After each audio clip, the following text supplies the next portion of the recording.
Rick. Yes, sir. Everybody got your mics on? Yes, sir. Now I do.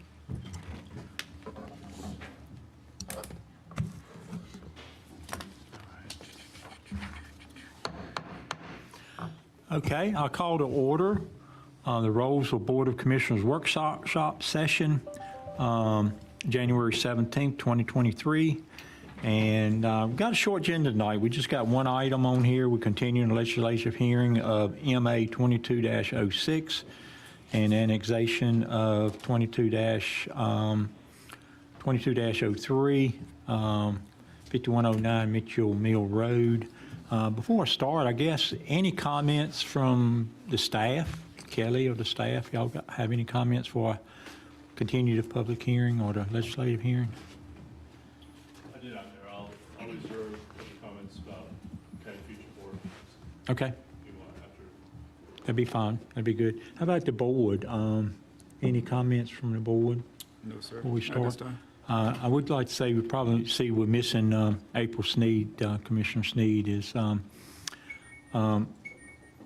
she's, I guess, recovering from some surgery, I think. So we're going to miss her tonight and hope her quick recovery and be here in the next meeting or two. So I know we'll miss her. Don't know of anything else. Madam Clerk, anything before we start? No? Okay, well, good.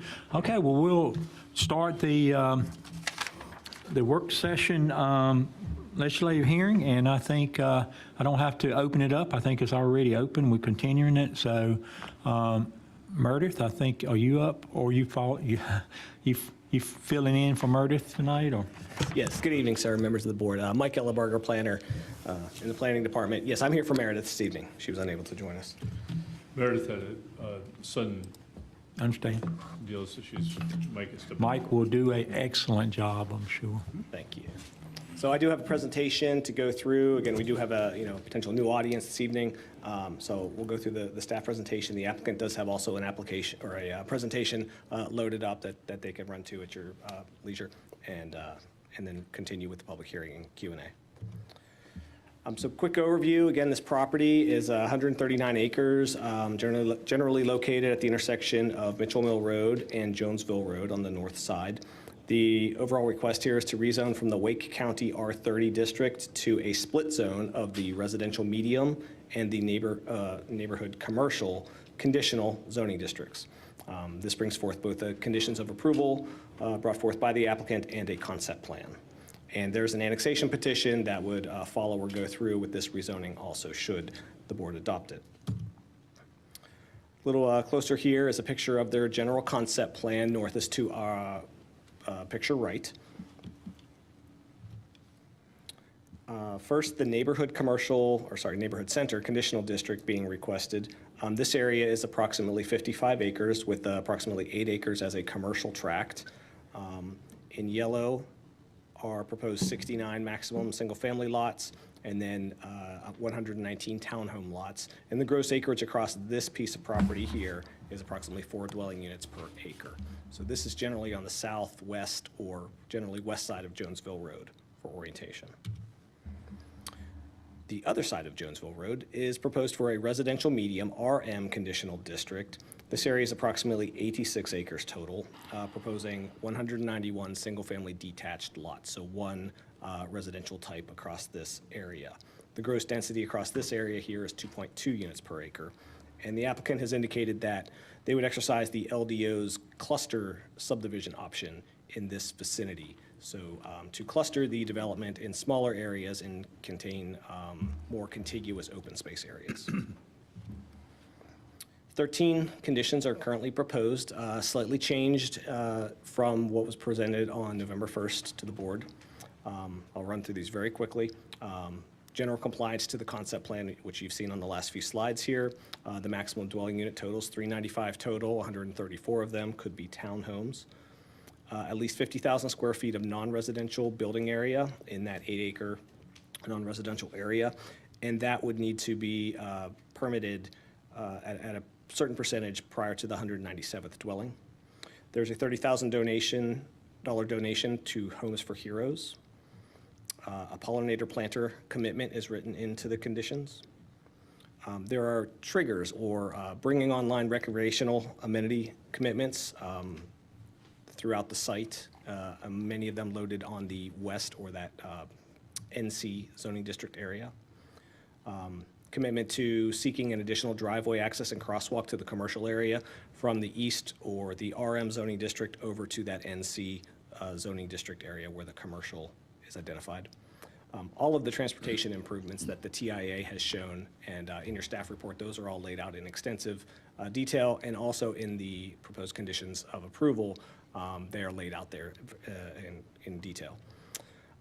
2 single-family detached building conditions, one about foundations and one for minimum square footage. And then the townhomes also have 2 development standards here. One is again for minimum square footage of any of those dwelling units, and a limit to 6 townhome dwelling units in any one building, which is less than the LDO currently allows. And finally, multifamily, just a condition here that speaks to if multifamily were exercised in the NC zoning district, they would be upper story. So they would be in a building that would be above non-residential or commercial space on at least the first floor. So looking holistically at the analysis of this request, the future land use map identifies this entire area, both the subject property and this large swath of the Rolesville jurisdiction for medium density residential. That is this kind of orangish color here. And again, the zoning request is from the currently in Wake County jurisdiction, R30, that's all of this white area here, to the split zone. Again, this eastern portion, an RM conditional CZ district, and that western or southwestern portion to the neighborhood center conditional district. Looking at the community transportation plan, both Jonesville Road and Mitchell Mill have ultimate cross-sections and build-outs identified here. Jonesville Road is identified as a 2-lane with a two-lane left turn center lane. And then Mitchell Mill is identified as being an ultimate 4-lane median divided roadway. The town's 2022 Greenway Plan identifies greenways generally crossing this property from east to west, and then a side path network all along Jonesville Road, north to south. Did I miss a slide? Sorry. That's a side path on both sides? Is that what I heard you say? Did I not hear you? That detail I cannot answer at this moment. It is definitely along one side. I'm not sure if it's the east or the west at this moment. Okay.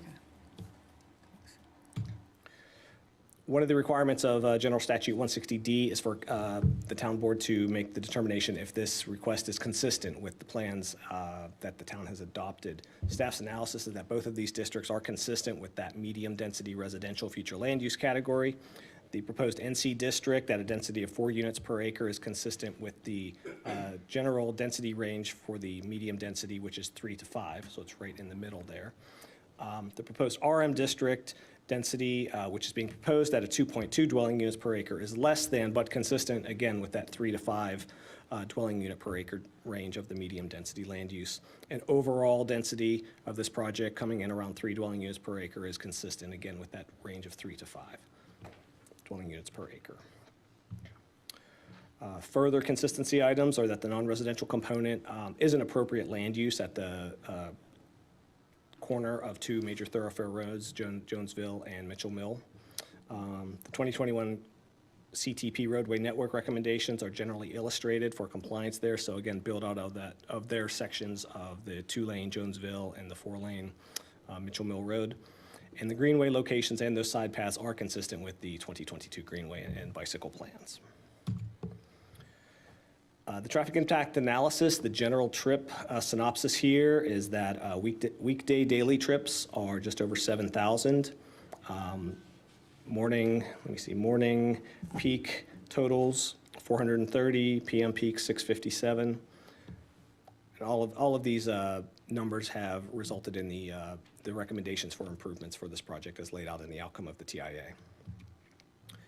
When this was brought forth way back in September to the planning board, they unanimously recommended approval of the map amendment with a suggestion for an added pedestrian access, at least pedestrian if not vehicle access, from that east side or the RM zoning district over to the west side where the commercial is. And that has been added as a condition that the developer will look at that at the next stages of development. And that impact could require the TIA to be looked at again and certainly DOT consideration of another driveway connection to Jonesville. Condition 3, 4, 5, 6, and 7 have had some updates in the package that you have, which were recommended by the planning board. So all of those have been worked on by the applicant.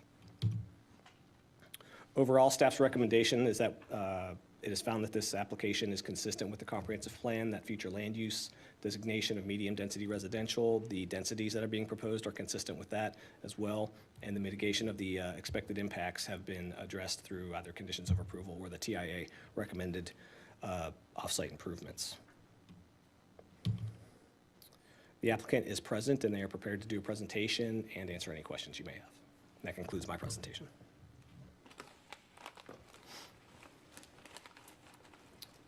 Any questions for staff? Thanks, Mike. Did Meredith give you some questions that I had that she was looking up for me? I apologize, I do not have.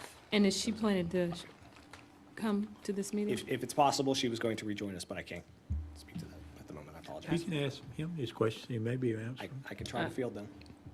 He probably is not gonna have these. She said she had to look them up, so, Okay. yeah, that's why I didn't want to put him on the spot. Okay. Any other questions for staff? Okay. Oh, sorry. Does I the would also, applicant want to do sorry, I'd also like that. Jessica McClure from Ramey Kemp is here. She is with the company that performed the traffic study okay, for the towns. thank you. Applicant want to make any comments?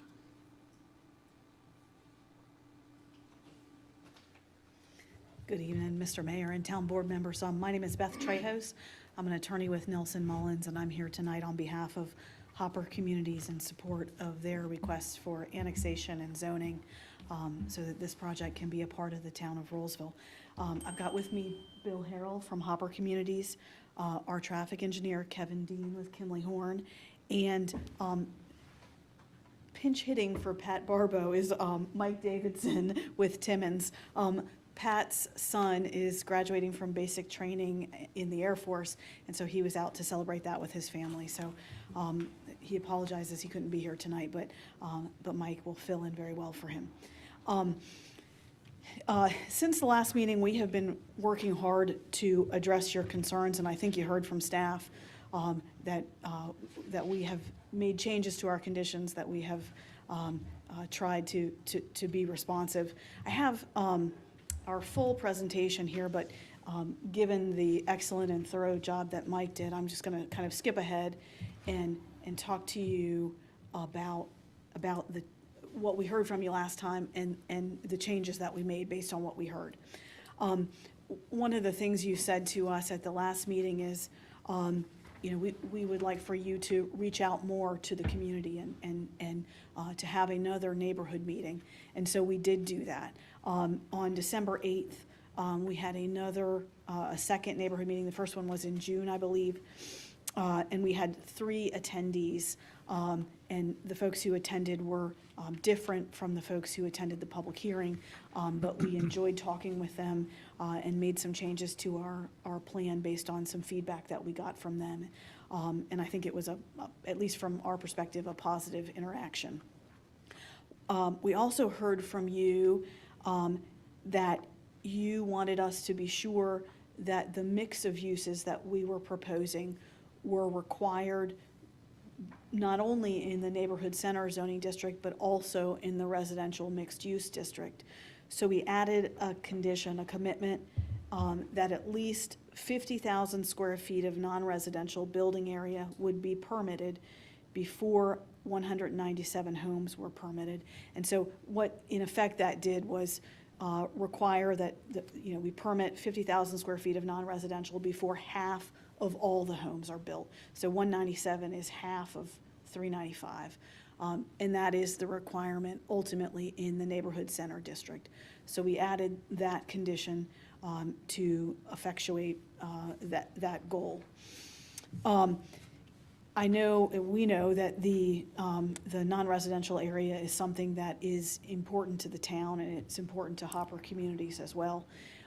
It is about 8 acres that is reserved exclusively for non-residential uses. The only way it could be used for residential would be if y'all approved a new rezoning. And we have taken steps to begin the process of recruiting users. And Mr. Harrell may give you some more detail, but he has already talked to an architect about the building design. He is also talking to retail developers and has had some interest expressed from a vet clinic and a real estate company. And, Hopper Communities will own the commercial, they're going to purchase all of this property, and their interest in moving forward with that non-residential piece will be aligned with yours. We also have, and I think we shared this with you last time, they've also gone to the trouble of imagining what it might look like if it was developed. This is an example of what it might look like. Beth, I have a point of clarification. You said that it would be all commercial, but didn't you all indicate that possible residential would be on top of the commercial? So what actually, staff had asked us, we originally had excluded residential from that area, but in the neighborhood center district, you allow upper story residential units. And so, staff said, do you really want to exclude that entirely? Because it might be cool to have some commercial on the ground floor and some residential above. So that is permitted. But I was asking that because, thank you for that. I was going to ask, does that exceed the 395 that you all are proposing now, as far as residential, or would it be within that number? Would be within that. So that's Gotcha. a total max for the site. Gotcha, okay, thank you. And I've hit some of these already. We also have, relative to the residential, commitments to, minimum sizes for the single-family detached as well as for the townhomes. We have a commitment for the stem wall foundations. Y'all had asked us last time to change that from 12 inches to 18 inches, and, we have made that change in our conditions.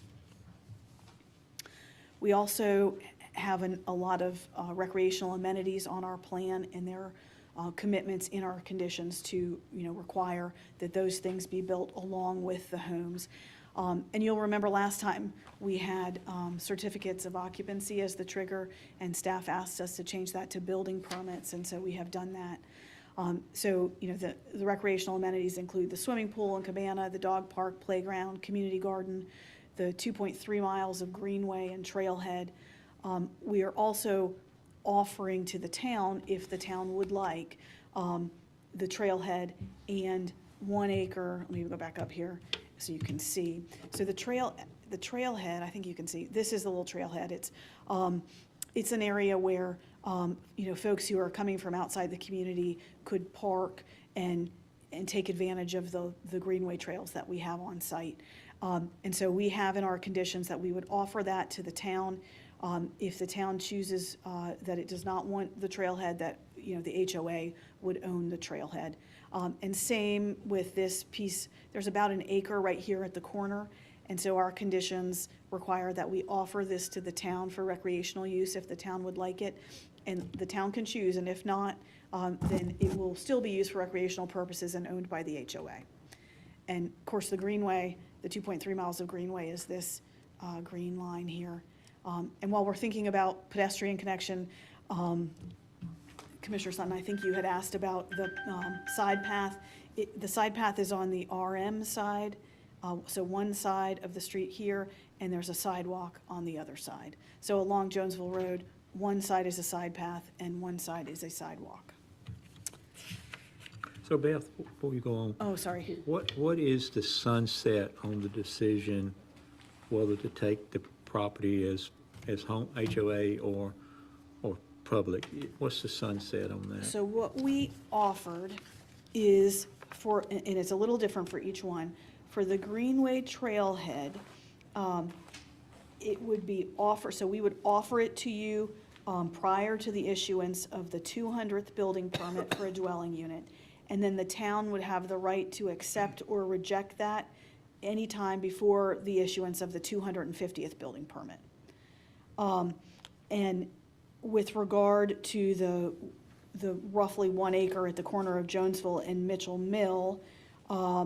We would offer it prior to the issuance of the 150th building permit, and the town would have the ability to accept or reject it before the issuance of the 200th building permit. So, it's, best case scenario that, dirt is being moved on this site a year from today, and then, I would imagine a year or more until, we were even, probably longer until we were close to that. So there's, I think, quite a bit of time for the town to decide whether it would like these things or not. So the town gets first right of refusal. Is that what I heard you say? Well, yes, so it says, the town can accept it within these parameters, and if the town does not accept it, we're giving it to the HOA. Within that time frame, within that building period? Yes, And the cost for both is zero, zero, correct? yeah, we Okay. would offer them, dedicate them to the town, Okay. yeah. That's pretty clear, right?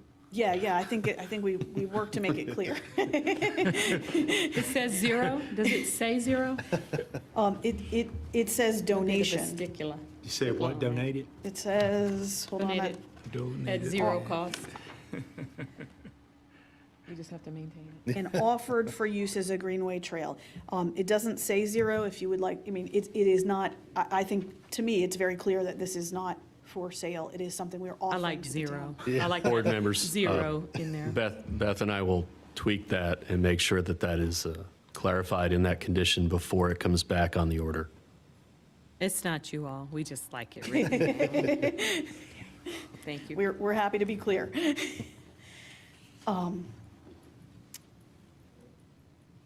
And in addition to, the amenities for the homeowners and for the public that are proposed as a part of this project, your ordinance will require that we pay recreation facility impact fees. And based on your current fee schedule, we calculate those at almost $1.3 million in funds to the town for recreational purposes. There are quite a number of road improvements in this project as well. As you've seen, we have a ton of frontage. So there's, 1.3 miles of widening along Jonesville and Mitchell Mill roads, including left turn lanes. The internal streets are 2.68 miles. There are at least 9 access points. So there are 9 access points and the potential of a 10th into the neighborhood. We are doing everything the town's TIA recommends that we do, including signal warrant analysis. And we have added above and beyond the requirements set out by your traffic engineer, that if the warrants for a traffic signal are not met before substantial completion of the project, that we would give the town $50,000 to use in the future towards a traffic signal at one of the locations that we were required to study. So, if we have to study 3 intersections, if they don't warrant a traffic signal, we'll give you some money so you have some money to install a traffic signal in the future. And in addition, we have to pay transportation impact fees, which we project, based on your current ordinance requirements, at almost $1.2 million. And I thought, we have Kevin here, and we have some schematics about the actual improvements that are being made. And so I thought we'd have him walk you through those. And before he does, I'll tell you that he recently gave us an estimate of the cost of these improvements that are required by the TAA, and it was about $5 million. That's right. Good evening, Kevin Dean with Kimley Horn, 300 South Main Street in Holly Springs. I'm not your town's traffic consultant. Ms. McClure from Ramey Kemp is here representing them, but we're working with Hopper Communities on the project, just talking about the traffic impacts. So the conditions already spell out the improvements, but there are approximately 1.3 miles of frontage. So along our frontage on Mitchell Mill Road, we will be adding an additional lane. So with Mitchell Mill Road proposed as a 4-lane divided section, we will be required to construct half of that section, which will be an additional lane along our frontage, and then left turn lanes into those site driveways as necessary. And then along Jonesville Road, that is ultimately a 3-lane section. And so We have both sides, or our project has frontage on both sides of Jonesville Road, south of the bridge, and so we'll be completing that entire section there.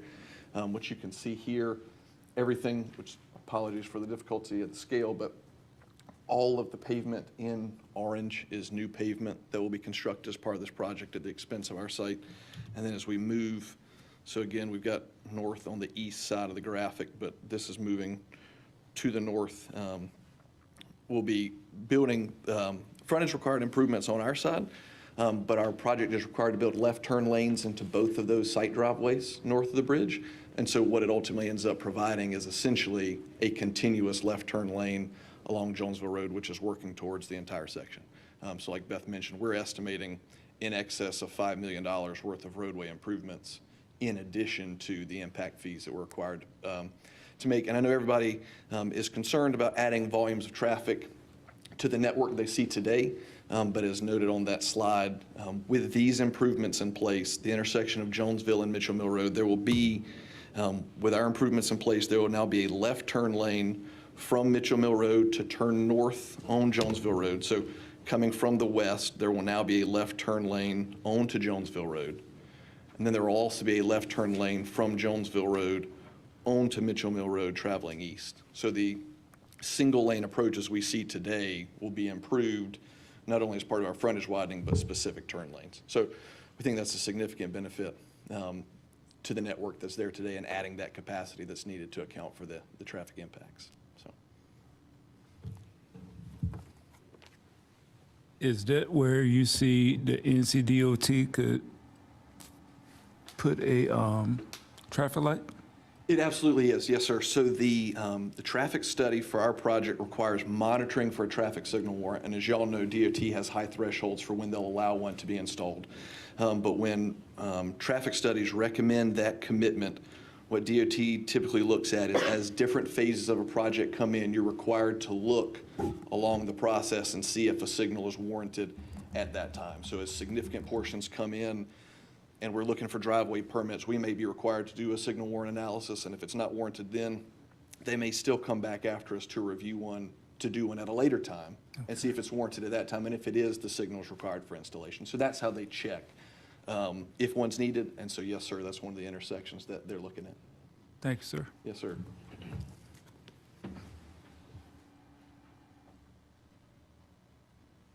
The other issue that we talked a lot with you about at the last meeting was affordable housing.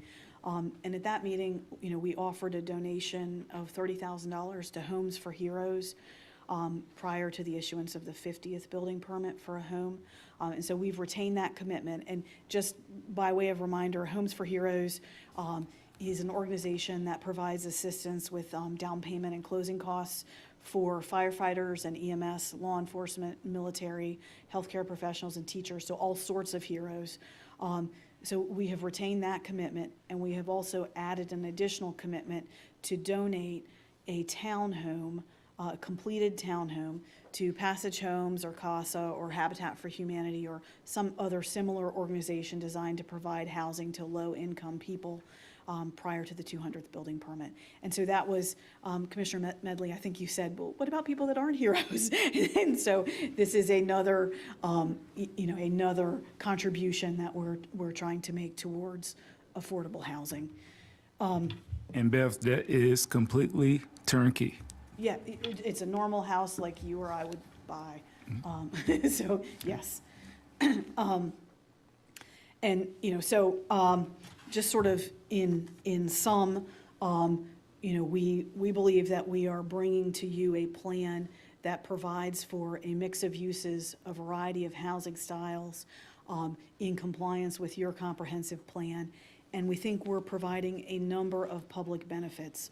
The public benefits that we see are the 2.3 miles of public greenway, the preservation of sensitive environmental areas on this site, the trailhead and parkland dedication to the town for free if the town chooses, the significant transportation improvements, again, in excess of $5 million that we build as we develop,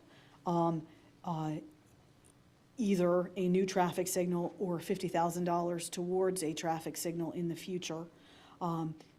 $2.4 million in impact fees for recreational and transportation uses for the town's use, as well as, some tax base, both residential and non-residential in this area. So we hope our efforts have answered your questions and concerns, but we're all here and available to talk with you.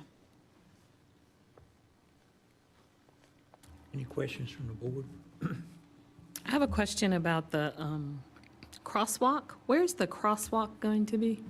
So, right here, you see this sort of line, and there's a note here that's referenced in the conditions.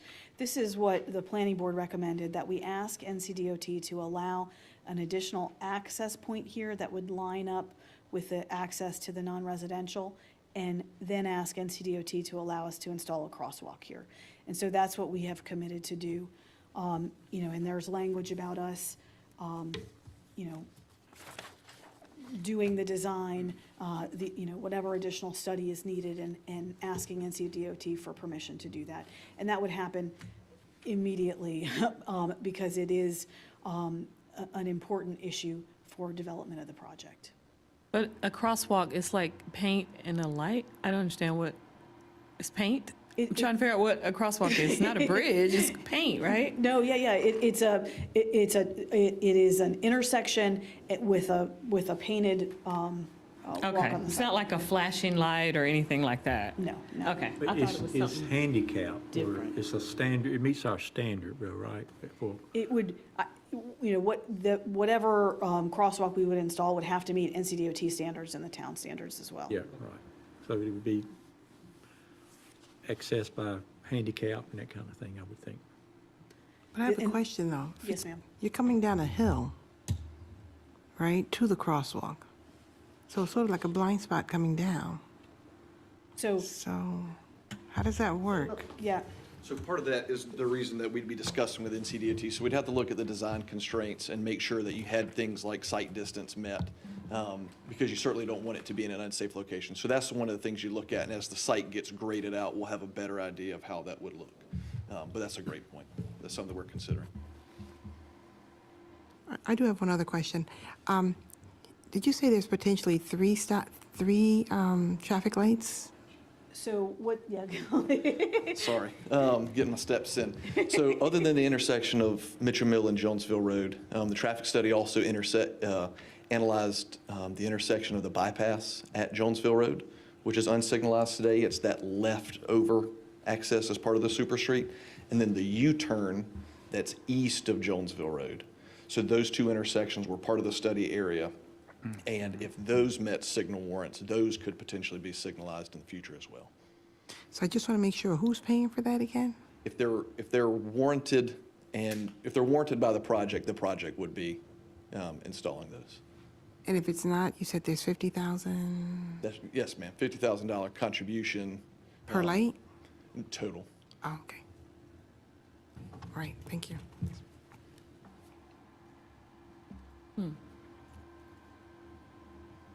Any other questions? So where are we at with the public, Dave? Do we accept any question, comment from the public? I am trying to recall whether we had a 3-minute limit last time. I don't know that we did on this hearing. I don't know if anyone recalls. But the public hearing is open, and you could hear from the public and set whatever reasonable rules you'd like to have. Okay, sounds good. Just one comment on that 50,000. I thought it was per light, though. That's what it's always been. I don't think, if this project warrants 3 signals, which we don't know, but if it did, I thought it was 50,000 per light. I've never heard 50,000 for 3 lights. Well, so what we offered is, if this project warrants a signal, any one of those signals or all, we'll have to build them. But if none of the signals are warranted, we'll give you $50,000 anyway, so that in the future, you can build the lights. Right, but the contribution, I thought, was 50,000 per light, not 50,000. So.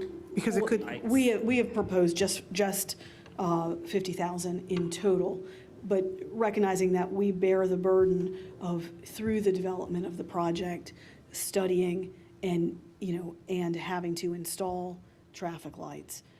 Also, we're paying you transportation impact fees, I forget, $1.2 million roughly. I got Did you. you want to say, she cleared up? Okay. Yeah. So if it warranties, you pay 100%, Then you know how it always comes back around in the future where you need the lights. I don't remember us ever doing What is 50,000. the average cost of a light? Isn't it like over $100,000? No? Last I knew was $250,000 at least. 50, what I asked for traffic consultants. Yes, typically, it depends on the type of signal you're installing, but they could be in excess of $100,000. You're exactly right. When you have large intersections and everything's a mast arm and you're covering 8 lanes in each direction, they do get $250,000 range. But smaller intersections where you're not having to span the distance, particularly when you look at the bypass, you're not having to go all the way across the bypass because of the super street configuration, so some of those are cheaper. But certainly, if we weren't warranting the installation, but we're still contributing $1.2 million in transportation impact fees, I think that would be offsetting the impacts if those signals did have to be installed in the future. So, or some other project may warrant it. Any other comments? So, did you want to follow up with something? No, staff has no further comments or anything, but Okay. is prepared to take questions. Thank you. Madam Clerk, is there any sign-up sheets? Anybody sign up? Okay. So at this time, I'll just ask anybody have any comments from the public in favor? If so, just come up to the mic, and we'll give you 3 minutes, state your name, address, and any comments you have. Okay. I will ask anybody from the public have any comments in opposition. Come up and state your name, address, and we'll listen to your comments.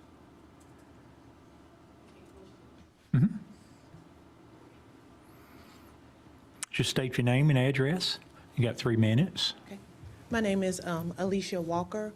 My address is 5012 Hartsfield Drive, Wake Forest, North Carolina, which is right off of Jonesville Road. Just want to know the impact that this would have on us existing homeowners. I guess I should have come to prior meetings, but had some family issues with my elderly mom, but I was able to attend tonight. But I just want to know the impact. Will we be part of Rolesville now, or are you just, because we're not part of Rolesville County, so how would that impact us as far as, So would we be? just a question? Yeah. Okay, thank you. Is that all the comments you have? Yeah, that's all. Okay, thank you. I think I can answer that, or David, you can help me. This is annexation of the property that was stated there, which is private-owned property. There is no plans to annex any other landowners out there or any other existing homes. I don't think Rolesville has done any annexation other than volunteering. I know for 25 years probably. So I don't even know if it's legal to do that anymore, Dave, but I guess the question is, would we annex anybody else associated with this project? No one else would be annexed into this project. No, everyone would stay in the county if that's where they currently are, and they may or may not be in the ETJ, but they would stay in the county. Right. Thank you. Any other comments? What was her street again? I missed that. She's on Jonesville Road, right? Are you on Jonesville Road? Yeah, off Jonesville. What's your street? Hartsville. Yeah. Oh, I see It's in it. I was Jonesville. trying to see where it was. I see it, yes, thank you. Thank you. Okay, any others? Yeah, come up, state your name, address, please, for the record. Yes, my name is Alvis Sidbury, and my address is 4709 Up Church Lane, which is off of Jonesville Road also. And I can almost guarantee we would need a traffic light at Jonesville and Mitchell Mill, because right now, with the growth that we have, it's very busy there. Now, I've seen many cars and trucks just roll through the light there, because a few years ago, we didn't have the four-way stops, but now we do, but we still have a problem at that intersection. Okay. Any other comments? No, that's all I have. Okay, thank you, and we'll take note of that, and I appreciate that.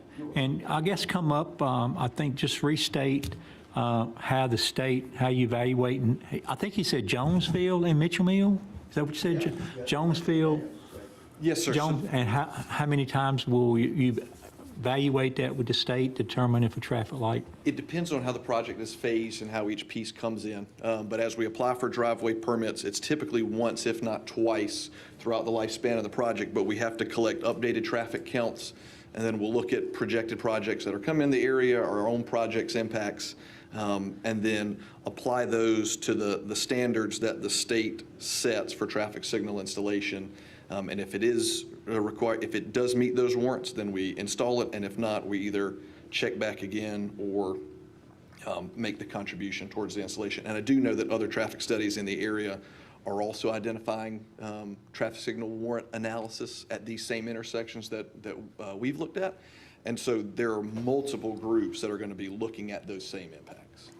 What triggers you to go to them, or what triggers them to come to you? For NCDOT? So when we apply for driveway permits and want to get access to state roads, that's when they have their list of improvements that are required of each project. And if one of those is signal warrants, they're going to say, have you done the signal warrant analysis? Yes or no? And then we have to fill that obligation before we can get access. Right, but as you're going, so say you get the driveway permit, you build the first, 50 homes, and then what's the next trigger? Like, what triggers the next one?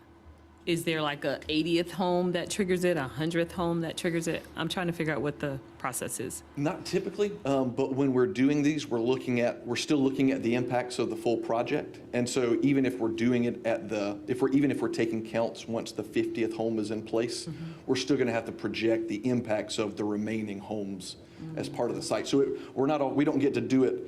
We don't get to put one home on the ground, do a count, say it's not warranted, and then get to go hide for the rest of the project duration. We're still looking at the impacts Right. throughout. So, Do we have something to do with that? Can Rolesville say, hey, we want to check this out? I thought we talked about this before. I'm asking staff. I know that is a dangerous intersection, though. But I don't know if that Staff takes have into an answer for me? consideration. I don't know. Typically, if it's comes to our attention and we believe we could request it, we can, but if it's based upon development, typically it's in the condition of the access permit or development Gotcha. wise. But is it only development, not accidents? that is one of the warrants. So you're looking at volume warrants, but one of the thresholds is also a crash warrant. And so we request crash data that NCDOT compiles. And if there's crash patterns that a signal would fix, that's also a standard that could warrant installation. So that's a great question. So crashes and volumes are some of the considerations. So you're looking at the past and the present. Yes, ma'am. I think it's typically you're typically looking within the last 5 years to detect that pattern. So it may not be X number of crashes over the last 100 years, but the recent history, and DOT keeps all that data for us to use in those evaluations.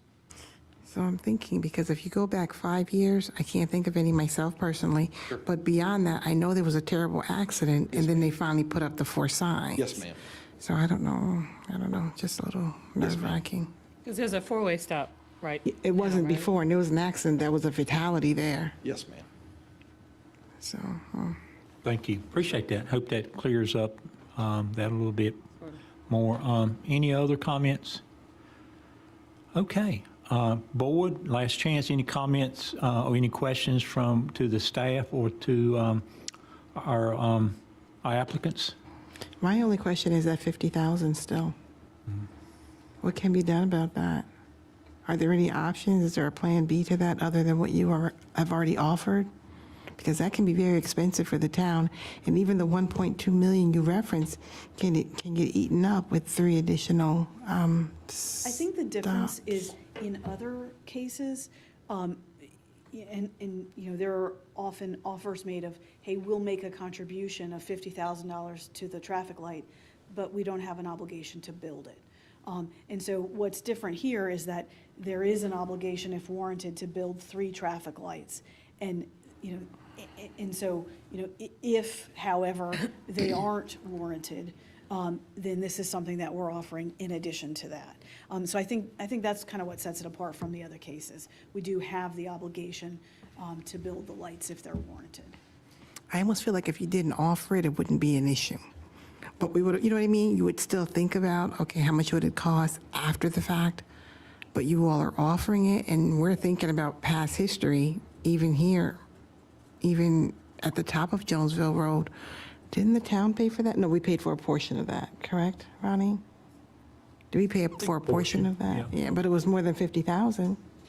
Are you telling me no good deed goes unpunished? Yeah, Sure. in some cases, we've had multiple developments pay 50,000 or whatever. So, instead of one. I have a question about the 1 acre. Is there an entrance there that I'm not seeing? Or would we put an entrance there if we took that? I don't believe there are any existing drives. There must be one access point, but the site is not developed. Yeah, I just don't see one, so I was curious I if don't know how that to- was for us to do or if that I would, think we probably just could a request oversight. one, yeah, we probably, if we're going to use it. right, but if we do. Yeah. And the only thing I would request is that we do have another, I think, development that's coming. And I don't think we've approved, I think they're coming back. And they have proposed donating a home. And I can't remember how, I think it's through Heroes or something, I'm not sure. But I thank you all for the offer of the 1 townhome. I would encourage you all for 2 townhomes. The only reason I say that is because I know that that Hopper's building another community here in Rolesville. And I think 2 townhomes is comparable to a house. So that would be my only conjecture. I think that would be a nice contribution, if you would like to do that.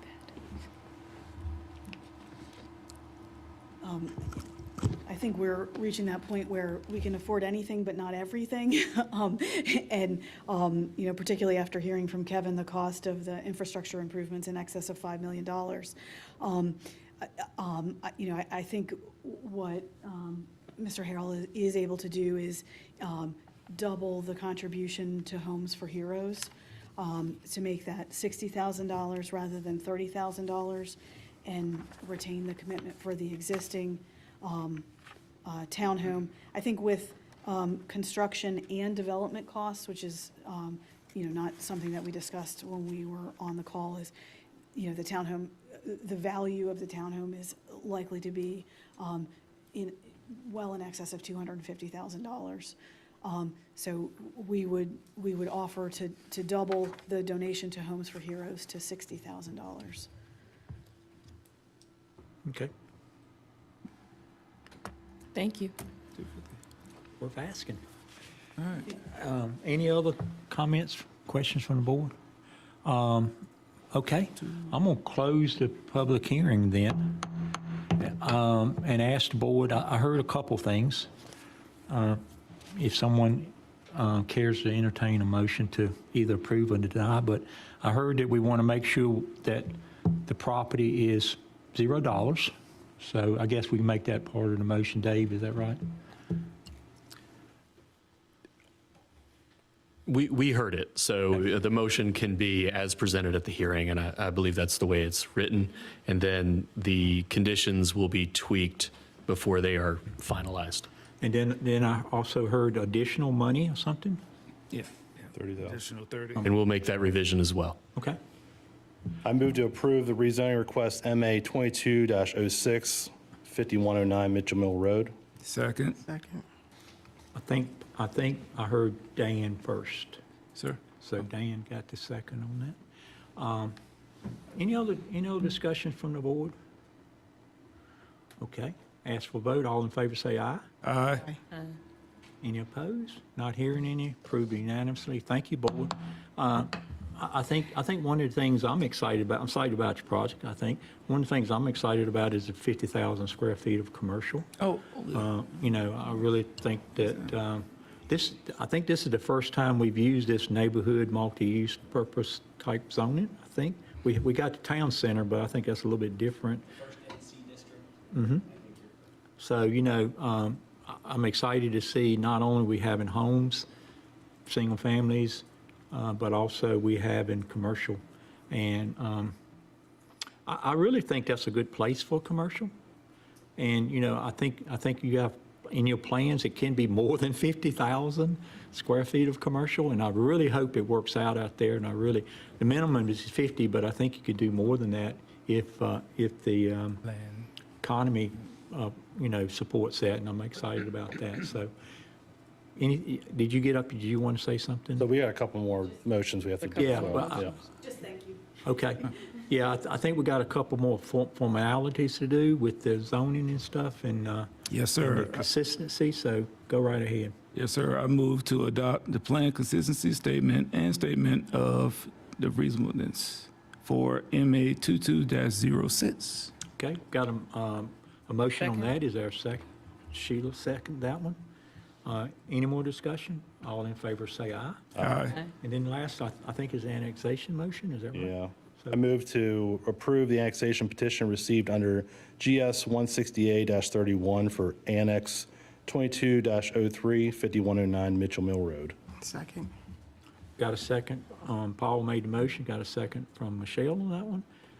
Any other discussion?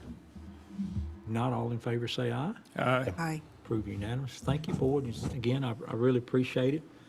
I think this is something new that, you know, we got out of LDO, and I think it's working well. Did you want to say anything? Did you want to, I saw you get up there. Did you want to say? Me? Either one of you. Well, I was just going to say thank you, that we had, our team has put in a tremendous amount of time, and I've followed almost every single meeting from the last 3 or 4 years, and I got another project around the corner. So it behooved me to know the pulse of the board and what's important to you. And so that's why we put so much time in this plan to try to make everybody as happy as possible and to provide something that you guys can be proud of, and I know we are. And so we're excited to see it to come to fruition. Well, I thank you for that townhouse. I'm glad you listened. It was a good conversation. You're welcome. Thank you. Yeah, I Got think. partnership. I think it's good when developers try to get kind of what the priorities of this board is, and you guys have priorities on the board, and staff kind of understanding those, and anytime that a developer can help the board meet their priorities, I think that's a good thing. So appreciate both of you working on that. So I think with that, I think Town Manager, you said you had a couple comments to So make? just a couple things. So a reminder that tomorrow at 9 here in this room, you have a coffee with some legislators and such, and so looking forward to that, and I think we have a good turnout for that. And then also you received notice today of 2 groundbreakings in your calendar. The Public Works facility is going to be at 1 p.m. on February 10th. And then the Main Street groundbreaking is going to be 1 p.m. on February 17th. Expect both those to be good, and the 17th will probably be a little bit larger group because it's kind of more of a community-oriented project, but we're looking forward to that one. And then I've sent out a meeting request for a virtual meeting between each one of you just to kind of get started as we look forward to that February 21st meeting, which is about one of the items that we want to talk to you about a little bit is about the town campus planning, town center planning effort. So most of you responded back to it, and I would hopefully have those booked by this week, very shortly. So thank you very much for your responsiveness to us. That's all I have, Mayor. Yeah, I'm kind of excited about the groundbreaking, the 2 groundbreaking opportunities. I was talking to the Mayor Association last night, Wake County Mayor Association, and I can't remember the last time that we've had a groundbreaking for a town project. It has to date back to one of our parks, maybe Main Street Park or something 20, 25 years ago. Right, you had a ribbon cutting for Granite Falls Boulevard, but I don't think you had a groundbreaking. No, that was a kind of a ribbon, you're right, ribbon cutting thing, but to have a groundbreaking for a facility or something, or in this case, one for a facility and one for improvement of Main Street is just phenomenal.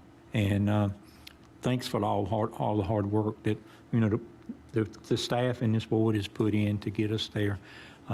Because it's been a long time. And I think now we're seeing the town really being able to do some of the things that we've talked a lot about, even back to, pre-Mayor Frank Eagles, I